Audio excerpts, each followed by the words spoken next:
Alright guys, so today's video I am just going to explain where this channel is going to go throughout the year of 2026.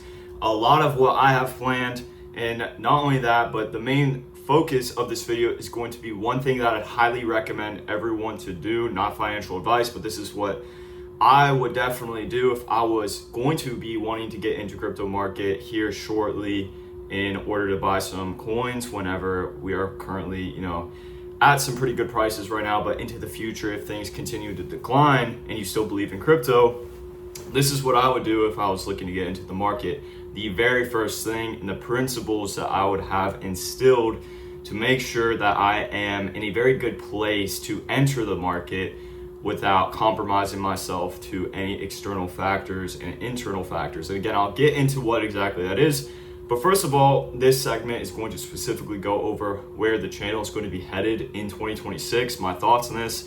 I have really just been all over the place trying to figure out what can I do to produce consistent content when we really aren't doing too much and when I predict the market's going to continue to go lower throughout this year. So it's really pointless to go over a market update every day, in my point of view, unless something major changes, like a major structural shift.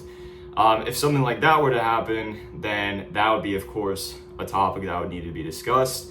But as far as just reiterating the same exact point every single video, it just can get redundant and there's really no need for that. And so that's why I haven't been posting that much, because I still see the crypto market going down in the short term. But nonetheless, in late Q3 of this year to early Q4, I do plan on buying cryptocurrency again. So this is what I'm going to, and that's pending, but I plan on going ahead and buying some coins around this time. I think I've discussed this in the last video, I believe, but essentially that is when a lot of content for me is going to be coming out. I'm going to be updating literally almost this is just my plan. I, of course, am not going to make any promises, but I'm going to try to make content whenever I'm buying something. So if I'm buying a coin, if I bought it that day, there's going to be a video out explaining why I bought it.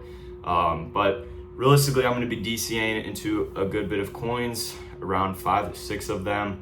Most of them are the major ones.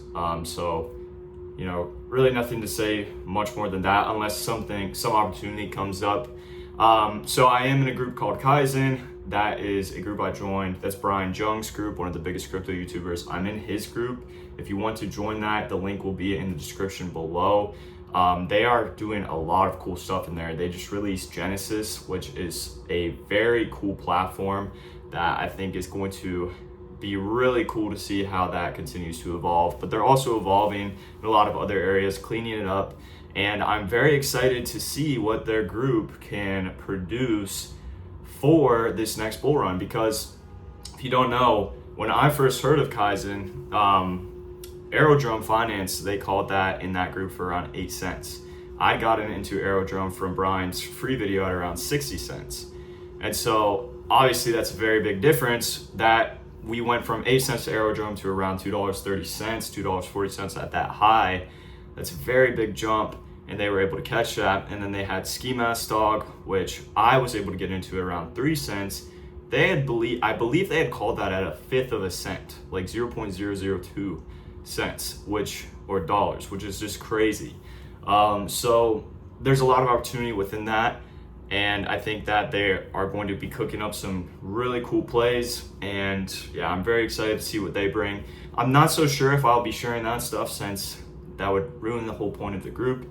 If someone's sharing, the coin, maybe if it's a week after they make a post about the coin and it's doing very well, whatever the case is, I will be bringing those up. I'll have my own projects that I'll be researching in, but places like that, I'm going to be spending a lot of time in, because it allows me to outsource a lot of the research and information, and I get access to that. So it's very nice to have that resource available. So I'm not sure if I'll be updating that main point, but we'll see. But that will also be going on. So again, I plan to start posting very heavily in Q3 of 2026, early Q4. We'll see what ends up happening. And we're gonna also have a lot of other stuff related to some other things in content, but I think that'll be on a different channel. So that's kind of it for this segment. So throughout now until Q3, more than likely there's going to be an occasional video here and there. Maybe it's like a video on lessons I learned in the previous bull market, things that I wish I would have done a lot differently, things I did well, right? Reflecting on that stuff in preparation for the next bull run, I think could be very cool to do. It helps me to be more introspective, but it also just shares my personal lessons that I've faced. And so that will probably be something that we also shared throughout now until, again, I start buying cryptocurrency again. That's when I'll start posting again, kind of documenting what I'm buying and the price levels that I'm buying them at. All right, so that's for that section. And then I feel like I was going to talk about something else, but we'll just get into the main point of this video. So you might have skipped to this. So the main point of this video is what I think is the most optimal thing that people should actually do before they go ahead and get into cryptocurrency. This is of course not financial advice. Like, I have to reiterate that. But this is what I would do. And this is something that I'm going into this next bull run well equipped with, because I think it's one of the best things that you can do, and it's an underrated thing, especially because a lot of younger individuals get into cryptocurrency, and there's quite a bit of time before we do see potentially a bull run materialize. And that's just my hypothesis, but you have a lot of time for something like this. Again, this is just what I would do. It's not a recommendation. So what I would do if I heard that, okay, maybe there's going to be a next bull run. We're in a bear market right now within cryptocurrency, but I want to participate in the next bull run. This is something that I really don't hear too many people talk about within the space, that I think is very underrated as far as a talking point. And it's just kind of common sense, but kind of not.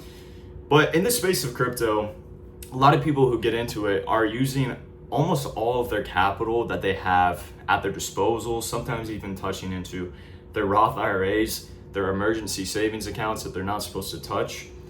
What ends up happening is you get, maybe you have like an opportunity bucket of around 2K that you had saved for the bull run, and you throw that money in and you lose a significant portion of that, and then you're looking at your savings that you have that has 10K in it, and you're like, okay, maybe I just take 1,000 out of that and throw that into there. And then it slowly keeps depleting, and you're getting the highs of just being in the market. That's ultimately gambling. And so my point of what me bringing that up is I think the best thing that someone can do to set themselves up for this next bull run is to get a good financial base set in place if you do not already have one already. Cryptocurrency should not be something that I think should be relied on to become extremely wealthy. It should just be a market of opportunities that you could find some reward in. But there's no guarantees within this market. So you have to treat it like that, of not necessarily gambling, but there is significant chance involved. Even if you have a great lead on a project, that project could still end up failing. And so knowing that, you should not be putting all of your life savings and your Roth IRA and all of this other stuff and throwing it all into crypto, because in the event that your plan does not go, or things don't go according to plan, well, now you've just lost everything that you've had, and you're probably not going to be in a good place. And so we obviously do not want that. So my suggestion for anyone who's getting into cryptocurrency for the first time, not financial advice, I would go about it in a way where I would go and do the simple, like financial metrics that most financial advisors would recommend, or that you could literally look up and say, how much should I have in my emergency savings? And they'll say 3 to 6 months, or even sometimes a little more than that, of your living expenses in a savings account. So let's say you're paying $3,000 a month in living expenses. So 6 months of that is going to be around $18,000 that you'd have to have in emergency savings. And that does sound like a lot of money for some people, but there's a lot of things that you can do with that 18K. You can put that in a high yield savings account, where like my Amex high yield savings account, you can open it for free, and it gives 3% right now, and it goes up depending on how the economy is, right? Depending on how the Fed goes and changes things. But right now, 3% is what I'm getting offered. So on $18,000, I'm getting roughly around $540 every year if I have $18,000 in that account, which is just literally going on in the background of money you just have put away for an emergency. For some people that are younger, it might be $500 a month that they're spending on living expenses. Some people might have nothing, but nonetheless, what you can do is just project. So if you're like, okay, I'm in college right now, I don't really have that much living expenses, but what do I think that I'd have as far as living expenses go after college? Going ahead and then making an emergency savings for the 6 months of your first time out of college in the workforce or whatever it is you're doing. The first 6 months of that and putting that in a savings account while in college is severely beneficial. And then contributing to stuff like retirement accounts or Roth IRA, just literally doing the max contributions every single year for around $7,500. I forget what it is currently. But doing those, like, I'd say the biggest two to keep it extremely simple: a emergency savings account of expected living expenses, expected 6 months of living expenses if you're young, or 6 months if you're currently, working a job and paying all your bills, what that would look like as far as 6 months of your current living expenses and putting that in a savings account. Because a lot of people don't even have that. A lot of people in the crypto market, have all of their money in crypto, but they don't have an emergency savings set up, and they don't have retirement accounts set up. A good bit of people do not have that. And the reason why it is just like so beneficial to have something like that, it's not only mental, but you also really just have, like, if you have the necessities nailed down, like that of emergency savings, and you're contributing to your Roth every year, then you are setting yourself up for a very good position financially, as long as you're, of course, not getting into any debt, where you can really afford, more than likely, to go and risk your chances in the crypto market. And you can once you get those basics done, you can just create, I brought up an opportunity bucket, where you're like, okay, until I have my basics covered, until my emergencies covered, until my Roth is done for the year, then all of that money that I'm looking to put into investments, or I'm looking to just set aside somewhere, I can just put into an opportunity bucket, in which if any cryptocurrency opportunities come up, or if any investment opportunity comes up that I would like to put my money towards, maybe it's even starting a business, I have this opportunity bucket because all of my necessities financially are taken care of. And this assumes also, like, your debt's taken down. Like, if you're in a very bad position, like if someone's in a very bad position in terms of debt, and they're in the crypto market, more than likely they're trying to use crypto to almost gamble their way out of their debt. They're using the money that they have to pay off that debt to essentially gamble and try to pay off that debt entirely. So, like, that's another extreme. That, like, debt is a whole other thing. But I'd say, trying to just attack your debt as aggressively as possible, establishing an emergency savings, and maxing your Roth IRA. Like, if you can max your Roth IRA every year, especially if you're young, that's going to do massive things for you in the future.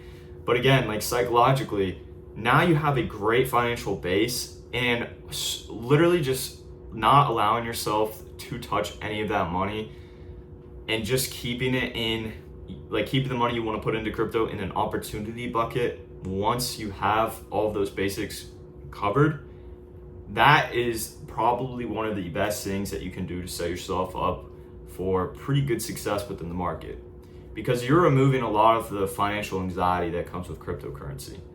Because a lot of people have all of their hands in, like, they are throwing everything they got at the market, and it swallows them up. And that is not something that really anyone should want. So that's why I think it's so important to establish a good financial base, no debt, little to no debt, going ahead and getting an emergency savings established and completed, and maxing Roth IRA out every single year.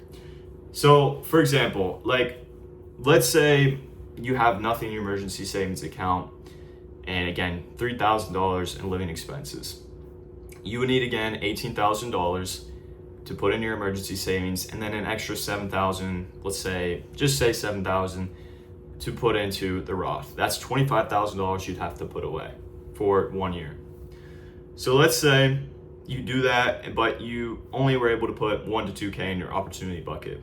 Well, the next year, your emergency savings is already taken care of. The only thing you really have to worry about is just maxing your Roth IRA out for that year. And remember, last year you would put away around 20,000 plus. Well, now you have the ability to put a significant amount of money in your opportunity bucket. And this could again just be literally for individual stocks you've heard and were interested in investing into. This could be for a multitude of other things, but I think that approach and setting yourself up in that way is going to allow yourself to be prepared in such a good way for the entirety of the crypto market. If you have a good base set up before this next bull run, and you have a good sizable chunk in your opportunity account that you're really not afraid of losing because you have a good financial base, mentally you're going to be very much more well off than a lot of other people. You're going to be like very much well off. Like that is one thing I'd heavily reiterate, is to do something of that nature. That's essentially what I would do. So I hope someone found value from that. If this last cycle did not go well for you, at the end of the day, life has stages, and it's all up to you to ultimately react of how you respond to those stages. So if this was not a good cycle for you, then the best thing you could possibly do is simply just keep approaching life with a positive attitude and continue to just reiterate the fact that this is just a part of your journey, and that you've learned lessons, that you're and had failures you're not going to want to repeat again. You've had some successes that you want to continue to build off of. Whatever the case is, it's all part of the journey, and it's what you make of it. That is going to be it from me today, guys. I hope someone found some value from this. But again, the next video will probably most likely be me going over the what I did well within this past cycle and what I did not do so well. So that will be the next topic, but have a good one.